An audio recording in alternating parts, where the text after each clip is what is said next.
really, really be careful, by the star power lockdown that can be used by Slovenia to just lock one member, maybe an important member that could change anything for Philippines. But Benedetta, Benedetta. We've seen it banned from a multitude of teams actually. Philippines, I think, banned it once, and I think the Indonesian team also banned it away. yeah. It's a very, very troublesome hero, but we've seen that against a Fredrin, sometimes the Benedetta does struggle quite a bit, unless, of course, this Benedetta is going to be flexed away to a different role. Exactly. I'm thinking the same way just We have now. synergy here, Momo-chan. We have the same thoughts. We have the chemistry, Arashi. But yeah, it could be the XP lane, it could be the jungler as well for Del Rosario. So it depends on what Philippines want to bring us for this match. And going into the second bidding phase here, it's gonna be Leslie because Slovenia, they haven't secured any good lane position for mid into the late game, or maybe for insurance for them to just win the game here. So Philippines, they could ban everything. They could ban Clean, they could ban Leslie, they could ban Claude, even Cloud, yeah. or the Irithel as well. That's right. A lot of options here, and Slovenia, There's they no ban away Carmilla. the Carmilla, despite the fact that one of the big pluses of a Carmilla is that crowd control potential, and they have a Diggy. So it's quite the interesting approach, but as you mentioned, Momo-chan, for the Philippines, they struggled really hard against the Leslie pick against the Indonesians. So maybe that is something that they realize they do not or can't deal with. Of course, in a front-to-back situation, true damage becomes a big factor in those long, drawn-out late-game fights. So I think it's a very smart option. And now only one more hero able to be banned away from both these teams. As so many things open up right here. Yeah, I think Melissa but it's gonna be Hayabusa for Philippines. They take out this Hayabusa, and Slovenia with this Digi. When you mentioned Digi earlier just now, I just feel that they can do, a babysit strategy here for Slovenia. Digi Right. will stay in the gold lane for whoever Slovenia will pick.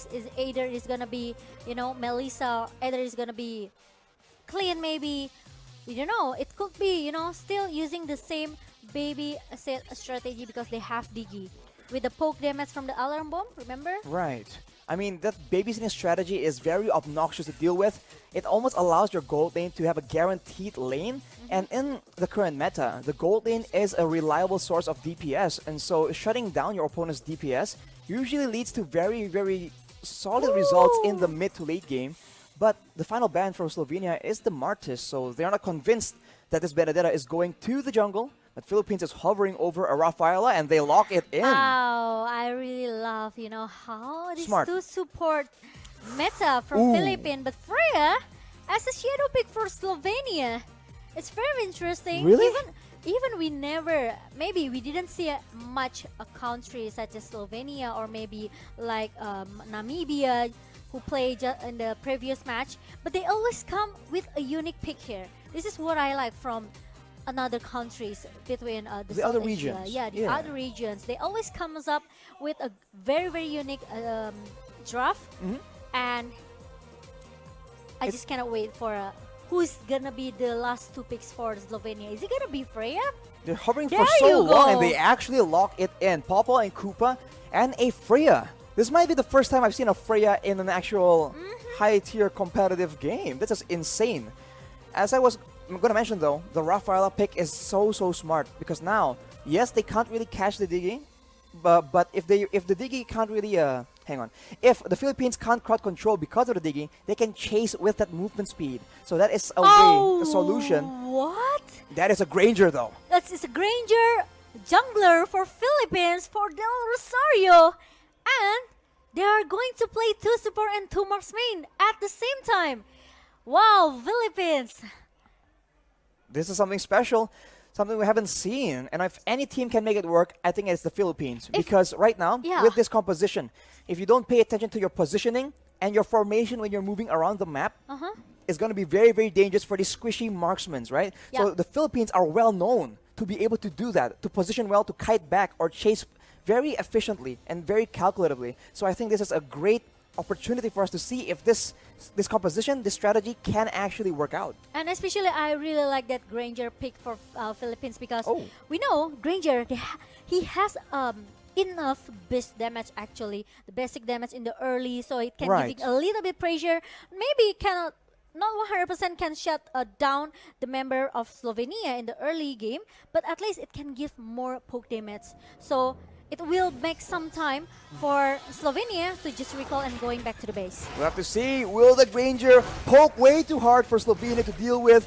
Ladies and gentlemen, back into the land of dawn between Slovenia and the Philippines. Will the Philippines get their redemption, or will Slovenia actually overturn the odds? Let's get straight into it, Momo-chan. Let's go and look at that Villa Luna play a little bit aggressive here with the Ooh. frame shot that comes from that Diggy. But unfortunately, Villa Luna is still able to survive. Not quite enough, but very low. The HP bars from Villa Luna, that shows the aggression that Slovenia is willing to bring to the table. But right here, we have a bit of a skirmish already. Aggressive moves from Dap, and he's being punished for it. Although with the current situation, I think it's going to be a bit difficult. Rodel Rosario, though, on this Granger, as you mentioned, Momo-chan, the base damage definitely gives him an edge in the early game clear, and I think that will amount to a bit of an EXP advantage if we get all the way to the late game. Oh yes, you know, it reminds me with the two marksman meta, like the old times.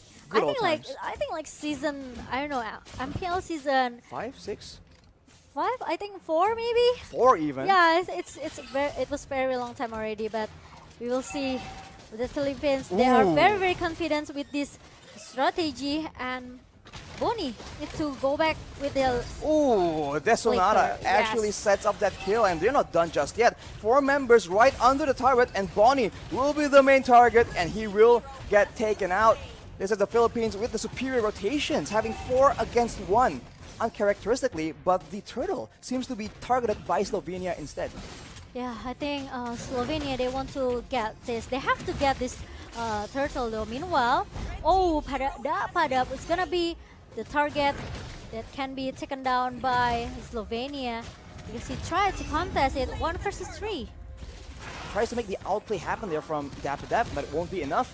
The purple buff gets taken away by the Philippines as well. So now they have a lot more options to play around, and the jungle pick for the side of Slovenia is going to struggle quite a bit. But look at the damage coming in.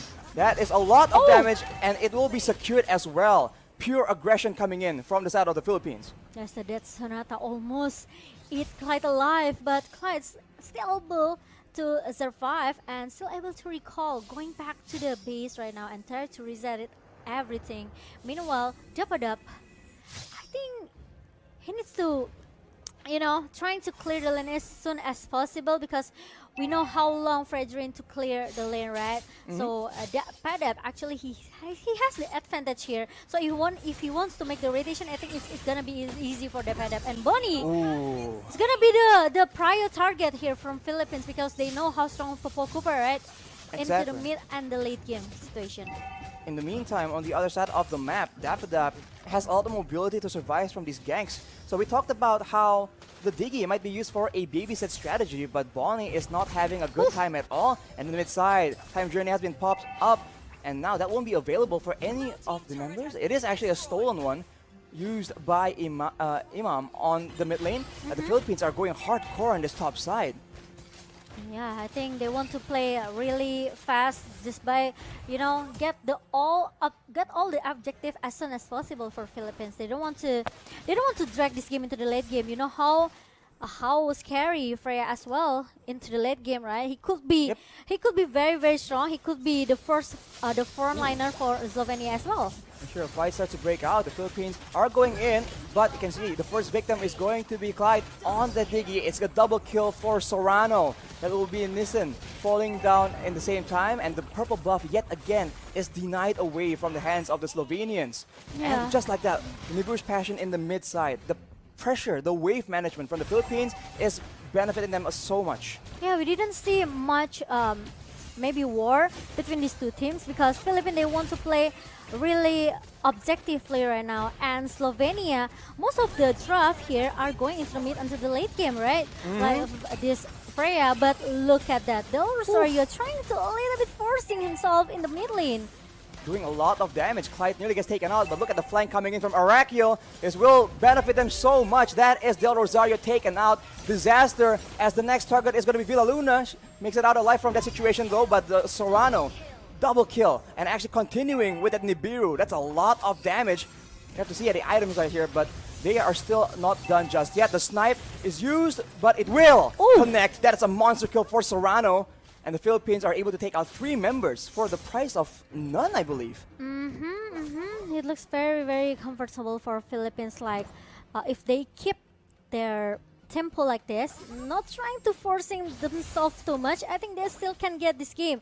But Rimuru having a 1 versus 2 situation here, but Dapadab, still able to survive or not, but no, he's going back with the Phantom Slash and oh my god! It for the Clyde, and he's able to get shut down by Dapadab. Imam with the stolen time journey saves the life of Dapadab, and that is a disaster. They spent so much time, and in exchange, they actually lost Bonnie. Yet again, Sorano is an absolute menace right now with the Malefic Roar. These snipes are going to do so much damage, and that will not, oh my god, that will not be a damage that Visao can actually take. And they're not done yet. Rimuru is the next target, and that's the Death Sonata being used. That's Imam securing the kill. And Philippines will continue their aggression. They're not backing away at all as Arakiel gets taken out, and the first base turret will be still standing for now. Yeah, it's like maybe, how much, 9k gold lead? Is it 9k? Yeah, 9k gold lead by Philippines team here. So I think it's kind of a little bit hard for Slovenia. They don't have much space here to get their farm. And look at the item. This Digi only have this dominance eyes. Meanwhile, from Zoriano, he already secured his Blade of Despair and Fury Hammer with the Malefic Roar for the attack penetration. That's a lot of damage comparatively. Hopa and Koopa, not even the first BOD completed. Yep. Now, Death Sonata yet again used for that engage, and Clyde is taken out just like that. He won't be able to save any of his teammates as the Philippines move for the base turret, but they back away. This is that discipline as Imam makes bold moves around the map. Yeah, he needs to copy that time journey from Clyde, and now the minion comes in the bottom lane. Now all of the players from Slovenia need to maybe back off a little bit. They have to, try to defend their base before Philippines end this game. They have to try and find some kind of payoff because against 2 marksmen, that's a lot of range first of all, and that is a lot of DPS, especially the longer the game goes. Yes, Granger isn't exactly a hyper carry in the late game, but Del Rosario with that Rhapsody has been doing insane amounts of damage, and a lot of these fights are done on the back of that very well-timed Death Sonata. Here we go again. Rhapsody being used by Del Rosario. It won't be enough though as the Slovenians try and strike back. Nibiru's passion by Sorano actually shuts down that aggression. There's a trade here. You can see that Villaluna actually gets taken out, and the Philippines